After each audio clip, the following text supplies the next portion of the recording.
Should the New York Mets pull off a blockbuster trade to make Garrett Crochet their new ace? We'll talk about it on today's show.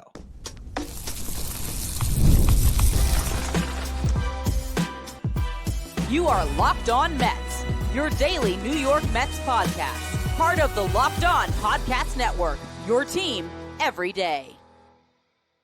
Hello to all you amazing Mets fans. You're watching Locked On Mets, part of the Locked On Podcast Network, your team every day.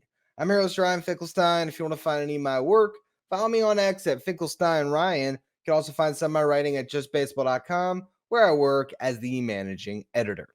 You can start the season with a big return on FanDuel. New customers can place a $5 bet. You'll get started with $150 in bonus bets if you win your first $5 bet. Visit fanduel.com to get started.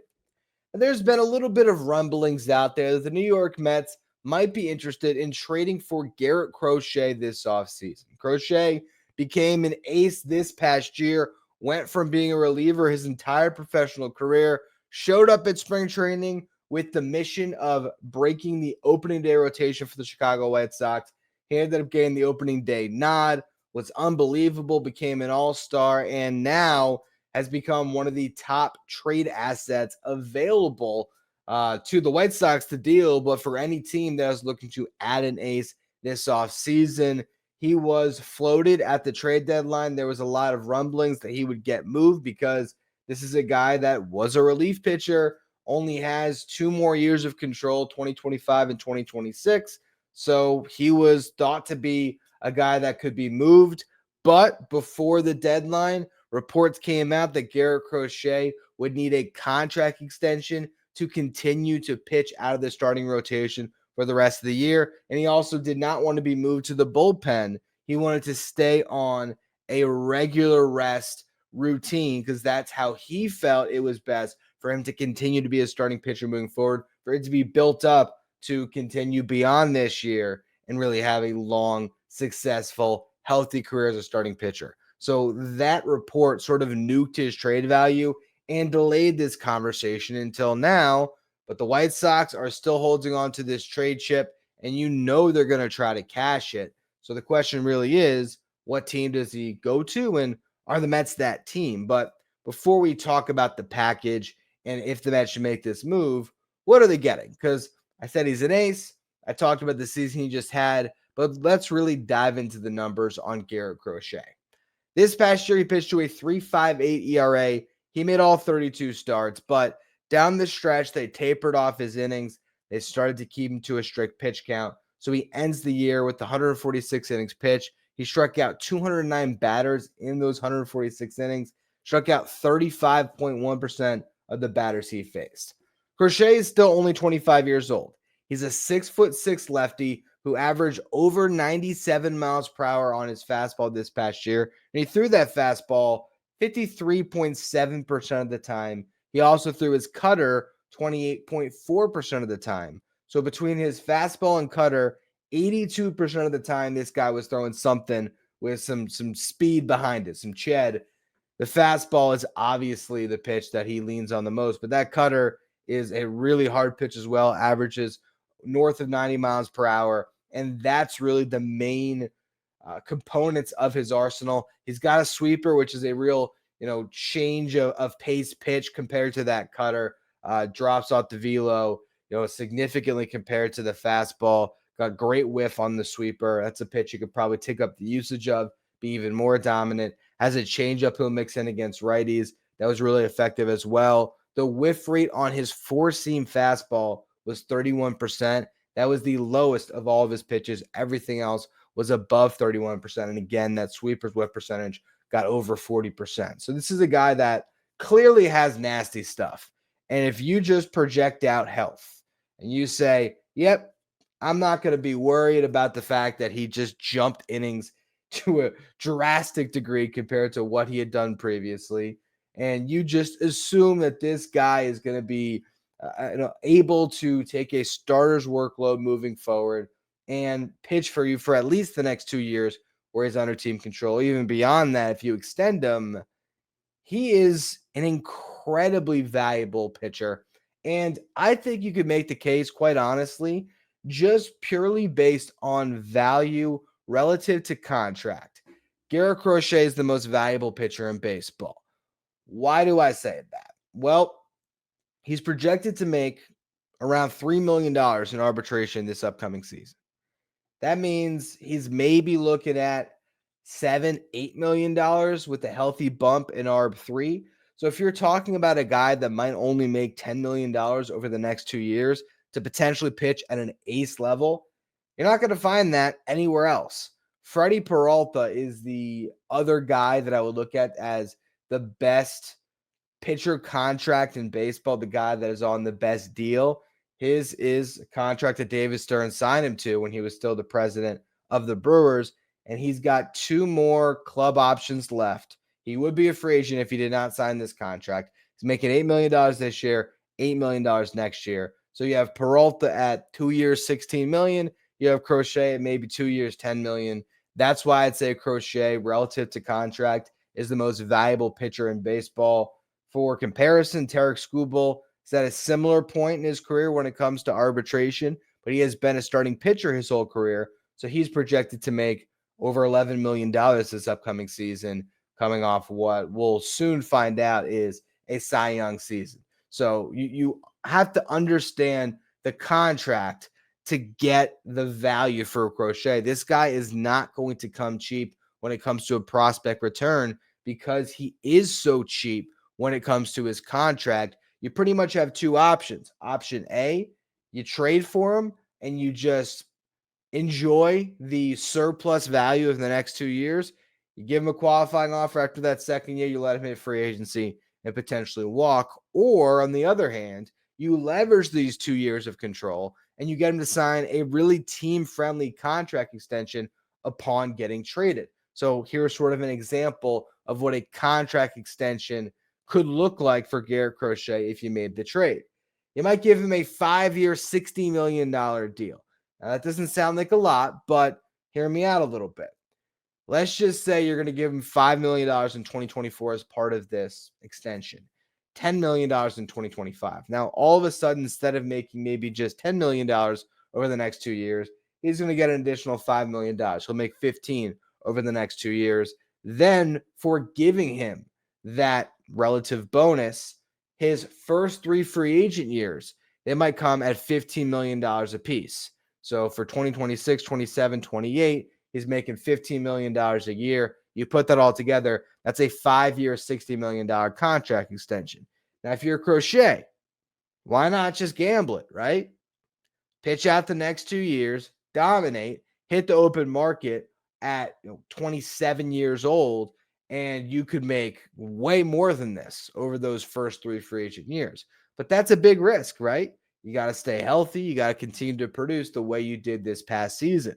You're talking about a guy that has a career earnings of $7.4 million right now, 4.5 of which came in a signing bonus when he was drafted 11th overall back in 2020. So giving him a 5-year, $60 million extension is nearly 10xing his career earnings, and he could still hit free agency at 30 years old and take a big bite out of the free agent apple once he eventually gets there.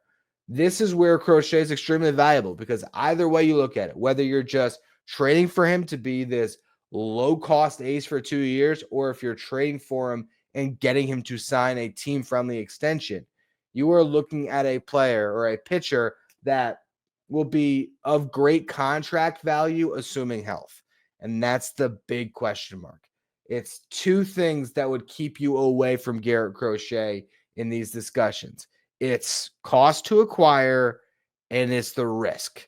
The risk is baked into just any pitcher these days who throws hard, who could get hurt. And also for this guy, still the relative unknown of him only being this stud as a starting pitcher for 1 season. Will the prospect cost be worth that risk? That's what we're going to talk about next. First, though, quick word from our sponsors. The World Series, the Super Bowl, the Olympics, the world's top athletes get to play in these top-level sporting events thanks to one thing. That's teamwork. And teamwork can also protect your financial legacy and your family's future. SelectQuote's licensed insurance agents are the perfect teammates when shopping for customized, affordable life insurance. They can find you the right policy to keep your financial legacy safely in your family's end zone. SelectQuote is one of America's leading insurance brokers with nearly 40 years of experience, helping over 2 million customers find over $700 billion in coverage since 1995.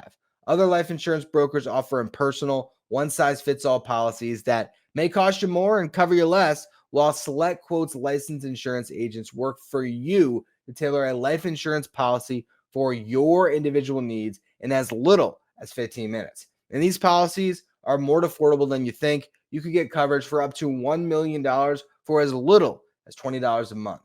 Get the right life insurance for you for less at selectquote.com/lockedon. Go to selectquote.com/lockedon today to get started. That's selectquote.com/lockedon. Stay up to date with all the latest in the world of sports when you check out Locked On Sports Today, streaming 24/7 on YouTube. If you're watching on YouTube today, do me a favor, hit that subscribe button. Our next goal is to get to 11,000 subscribers. We're within 200. Appreciate all of you who continue to subscribe. All right, so let's talk about prospect return. What would it cost to get Garrett Crochet? If you think the New York Mets can pull off this trade without including Jett Williams or Carson Bench, I think you're being a little bit foolish. As much as you might like a Drew Gilbert or a Ryan Clifford or Luis Angel Acuna, the two prospects that I think are most valuable in the Mets system right now are Williams and Bench when you're talking about position players. And the reason why we're focused on position players is White Sox GM Chris Getz already came out and said that they're focused on a position player return in a Garrett Crochet trade. So you got to think about the top bats you can move, and Jett Williams and Carson Bench are the two that I think hold the most trade value right now. Ryan Clifford probably third, Drew Gilbert probably fourth, but I just don't think you can get this done without really Jett Williams in particular being the headliner. Again, we're talking about a pitcher that you can make an argument is the most valuable in baseball when it is related to that contract. You're just not going to find a better pitcher for less money next year in particular, right? A guy that could be your ace who could win a Cy Young and might only cost you $3 million. It is incredible surplus value that the White Sox are holding on to, and they want to extract that value into a player like a Jett Williams who could be a future all-star potentially, and if not an all-star, at least a starter for 6 years. That's what they're going to want. So if you're not comfortable trading Jett Williams, to be completely honest with you, I really don't think I am. You're just not even entertaining this. Now, if the Mets were able to get Crochet to sign that contract that we talked about, and you're going to get 5 years of Garrett Crochet, and you've looked over the medicals, and you believe this guy has a chance to be healthy for those 5 years if you protect him properly, you put him as part of a 6-man rotation with Kodai Senga, you're going into next year saying, all right, we got Crochet, we got Senga. We'll see what other potential free agent they sign. Maybe you bring Sean Manaea back. All right, well, now all of a sudden, that's your top 3 in the rotation. That's a good group to go to war with next year. You feel great about it. All right, bite the bullet and trade Jett Williams. But it's not just Jett Williams. It's not just a one-for-one swap. There's going to be more in the package. If I had to craft out a trade package that I think the White Sox might take, I imagine it might be something like this. Jett Williams, Drew Gilbert, Brett Beatty, and then a lower level prospect. Not a guy that has no value. Could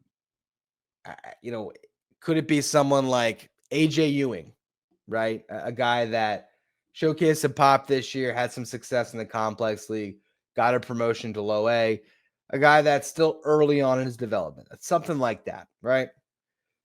What are the White Sox getting? They're getting Jett Williams as the blue chip guy, Drew Gilbert, a prospect that's close to the big leagues, will start next year in AAA. The White Sox can envision him being starting outfielder for them as soon as, middle of next year. That's a valuable piece. And then Brett Beatty, a guy that's a depressed asset who they can start at third base, see what they get out of him. You never know. Maybe he is their third baseman for years to come, or maybe he can never figure it out. But I think that's the type of trade where the White Sox are getting enough upside between Williams, between Gilbert, and then if they believe in that lower level prospect, whoever it is, whether it's AJ Ewing, the lottery ticket, and then they're taking a flyer on Beatty. I think that's the type of deal that gets it done. Now, Zach Scott, former Mets GM, was on SNY, and he came up with his own trade package, which is pretty similar, I think, in value. His was Jett Williams, Ronnie Mauricio, Brett Beatty, and Jesus Baez. I think his, in some respects, might be a little bit steeper than what I proposed. It just depends on how much you value Ronnie Mauricio. But essentially, that trade is same thing with Jett Williams and Brett Beatty.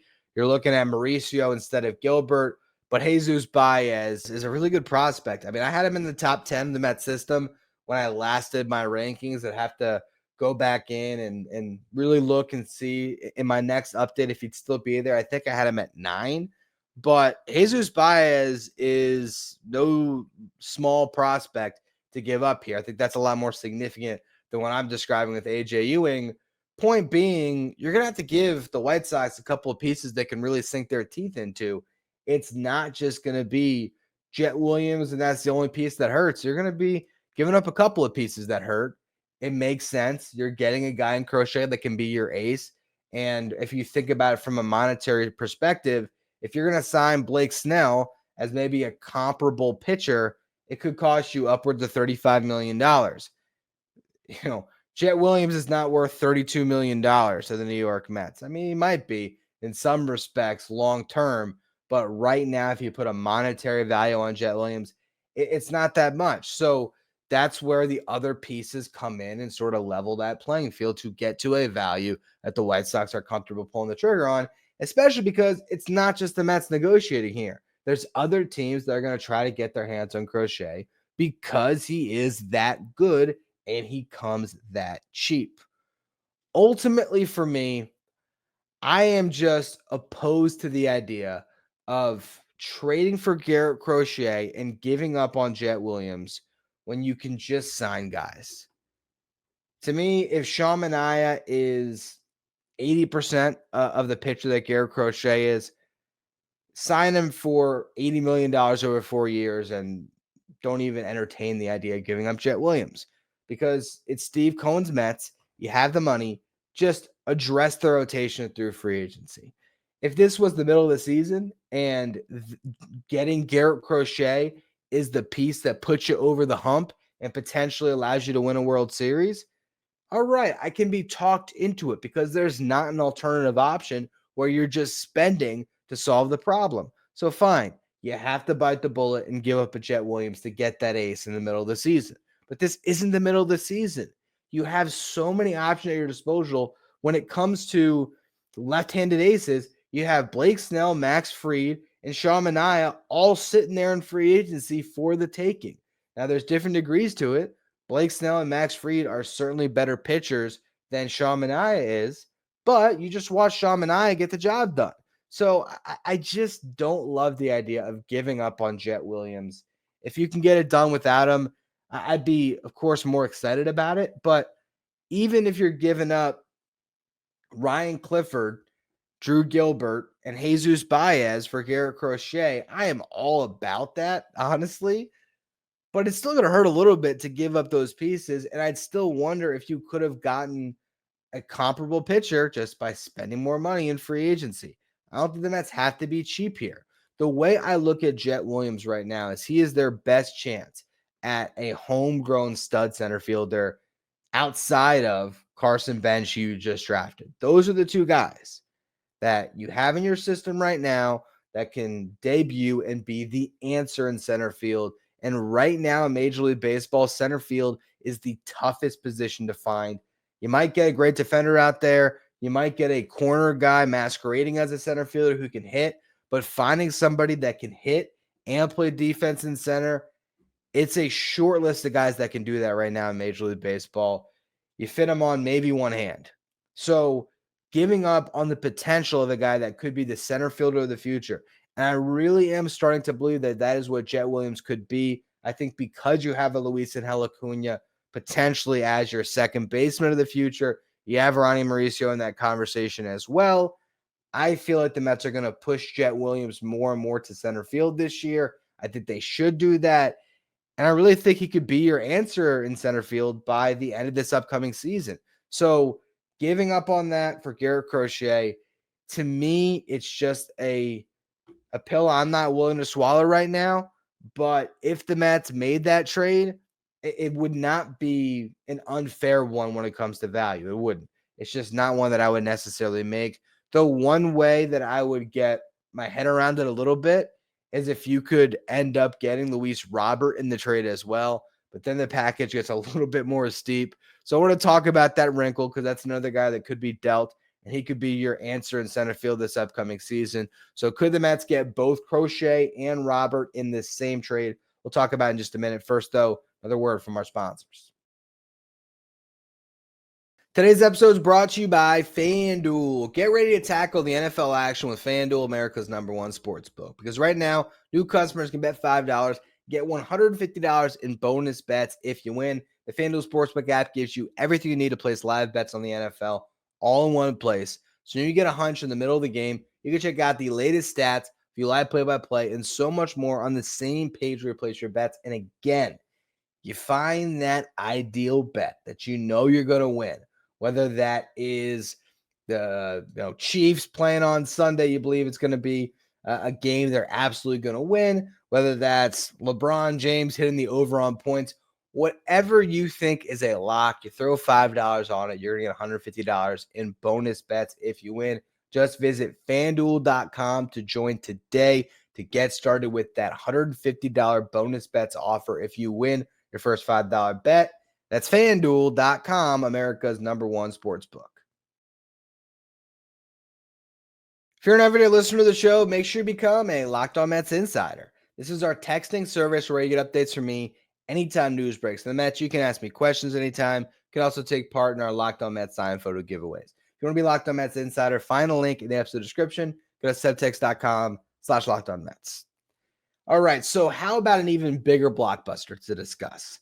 Garrett Crochet and Luis Robert for Jett Williams and a ton of other prospects. We'll talk about the package a little bit in a minute, but first off, who's Luis Robert if you are unaware? Luis Robert is a player that at his best could be the best center fielder in baseball.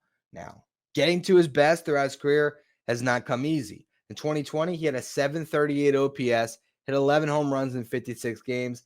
That was an appetizer of what he might become. 2022, hit .338, .378 on base, .567 slug, 13 home runs, 43 RBIs, but only played 68 games, had a .945 OPS, dealt with a bunch of injuries.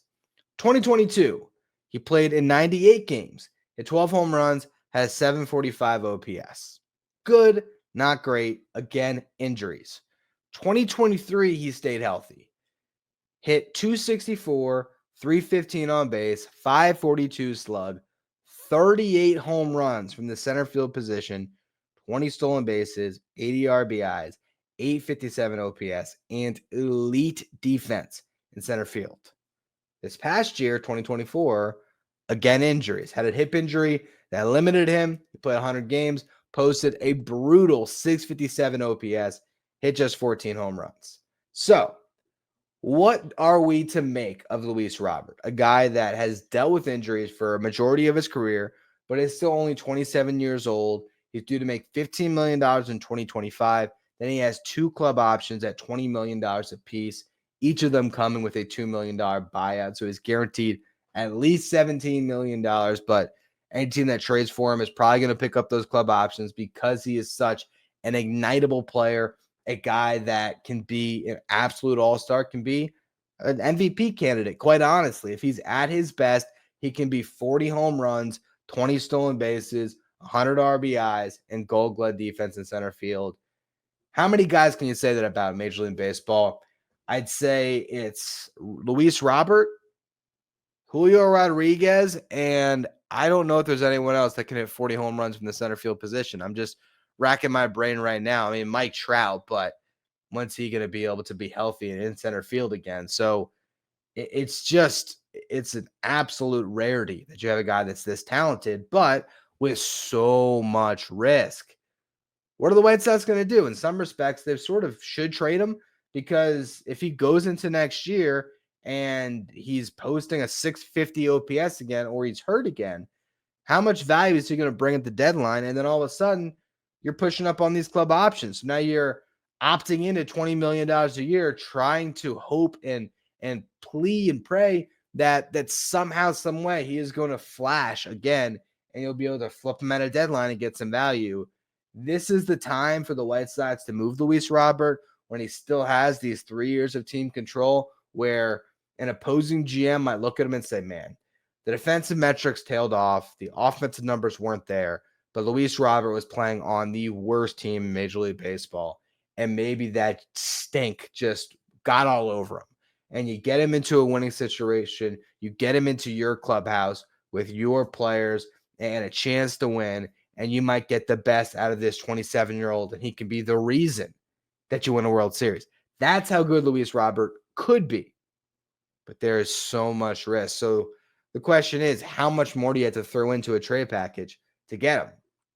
I think all of a sudden we're talking about including a Ryan Clifford in this type of a trade to really sweeten the pot. So maybe it's Jett Williams, it's Ryan Clifford. Maybe you're throwing in an arm now all of a sudden. So maybe it's Nolan McLean, Brett Beatty, Jesus Baez. Seems like a pretty steep package for Crochet and Robert. But the way I look at it, Jett, Brett Beatty, Jesus Baez for Crochet, I mean, you probably still have to throw in that fourth piece. You look at what Zach Scott proposed on SNY, it was those three guys and Ronnie Mauricio to get Garrett Crochet. And then you're talking about, for the Luis Robert part of the trade, Ryan Clifford, Nolan McLean. So you put it all together, it actually does make some sense that trade would get it done. Maybe a White Sox fan would say that's not enough. And I wouldn't be mad at them if they did, because from a White Sox fan perspective, you'd rather them split up these guys and try to extract the most value. They just had a situation at the deadline where they wrapped up a couple of their assets in Eric Fetty, Tommy Pham, and Michael Kopech, and honestly got a pretty terrible return in that trade. And that trade led to the Dodgers winning the World Series. So packaging your trade assets together isn't always a winning strategy. But in this case, if they have a list of prospects that they want to get their hands on, and they're saying, man, we believe that Jett Williams and Ryan Clifford are the two guys for us. They're going to be all-stars. Our scouts love these guys. Ryan Clifford has 40 home run pop when he gets to the big leagues. He could be our first baseman of the future. Jett Williams could be our shortstop. They do have a shortstop prospect, but he's been a little bit up and down. What is it? Colton Montgomery, if I'm not mistaken. But he had a rough year. Or Colson Montgomery, excuse me. So maybe they're looking at Jett Williams and, man, that's the shortstop of the future for us. Again, Ryan Clifford can be a huge power bat in the middle of our lineup. We love Jesus Baez as a lottery ticket. If they fall in love with three of your prospects, if they are down the road on a Garrett Crochet negotiation where they're calling the Mets and they're saying, look, we want Jett Williams, we want Ryan Clifford, we want Jesus Baez, that's the deal we want. And the Mets are like, no, we're trying to trade you Brett Beatty instead of a Jesus, and they're going back and forth. So, well, hold on. What if we get Luis Robert in this trade as well? And then all of a sudden you start going back and forth and you're able to get a deal done. To me, at least, that's the type of a home run trade that could win you the World Series. With that said, I still don't know if I'd even pull the trigger on it. I don't, because yes, in theory, if it all works out, Garrett Crochet is your ace, Luis Robert is your stud center fielder, and maybe you're still able to sign a big free agent, whether that's Pete Alonso, whether that's Willy Adames, whether that's Juan Soto still. And all of a sudden, I mean, who knows? You go into next year with Brandon Nimmo, Luis Robert, and Juan Soto as your outfield. I mean, now you're cooking with gas, right? But Luis Robert has another hip injury and he only plays 65 games, turns into a terrible trade. And same thing with Crochet. He could blow out his arm, and all of a sudden you traded significant prospect capital. You set your farm system back 3 to 5 years for what? For what? When you could have instead just gone all in on Juan Soto, which the Mets seemingly are doing, to address your need for a bat in the middle of your lineup. You figure out center field. Maybe you're just putting a Band-Aid on it, whether it's re-signing Harrison Bader, you're believing in Tyrone Taylor, whatever it is, and hoping that Drew Gilbert, Luis Angel Acuna, and Jett Williams could, at some point, one of those guys take over that position middle of the season, and you're going out, you're signing pitchers to be your ace instead of trading for Crochet. I'm of the opinion that the Mets should not be trading their blue chip guys right now to make a blockbuster deal when they still have all of free agency at their disposal. If this is the end of the offseason and you struck out in the starting pitching market, Max Fried, Corbin Burns, Blake Snell, Sean Manaea, Jack Flaherty, all these guys went to other teams. And you're left just looking at a lot of mediocre options and you haven't found that ace. All right. Now maybe you kick the tires on Garrett Crochet, or maybe you can spackle your rotation together and wait and see if you have to make a trade at the deadline. I hate the idea of trading Jett Williams. I just do. And I don't see how you would get Garrett Crochet without him. Trading for Luis Robert separately is a whole nother conversation. There's a ton of risk there as well. I just think there's too much risk in these two players. That's why they weren't dealt at the trade deadline. And that's why I still think they're going to have some problems dealing in this offseason. But Crochet in particular should get moved. And if the Mets get him, it's going to be a trade that is monumental. You're going to give up a lot, but you're going to get a really good pitcher. So we'll wait and see. Right now, I'm more interested in free agency. This is a possibility that had to be discussed, though, because if you can find an ace on the trade market, Garrett Crochet might just be the guy.